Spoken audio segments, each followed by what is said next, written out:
Ny fivoriam-be iny dia isan'ny votra ihany koa ny fitsanganan'ny fikambanan'ireo ligue partra izay nanana association izy ireo manomboka izao ka nanana ny filohany avy hatrany izay novidiana nandritra ity fivoriana ity ihany koa ka Andriamatoa Rakotoarimanana Entso Naitota filohan'ny ligue Analamanga no filoha mpitatana izany fikambanan'ny ligue partra izany mitondra fanazavana mikasika indrindra no asan'ity fikambanana ity ny filohan'ny ligue Analamanga. Tafajoro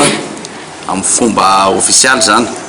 ny fikambanan'ny filohan'ny ligy ao anatin'ny région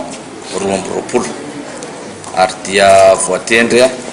hitarika an'izany ny tenanay zany ny filohan'ny ligy Analamanga ary miaraka amin'reto namana filohan'ny ligy Menabe no mitarika ny ao Atoliary zany. Isa-paritany zany dia misy vice président ray avy zany ankoatran'le ny avin'le président. Ny aloatra Mangoro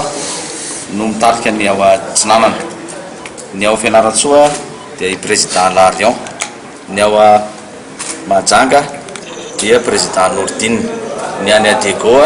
dia président ny Dego moa zany isafa tsy eto atoerana izy amin'izao fotoana. Ny antom-pisa iny dia tsotra fotsiny hoe ho fanamafisana kokoa ny firaisan-kinanay rehetra amin'ny ho fampandrosoana ny baolina kitra ary ny fijerinay azy dia ny hoe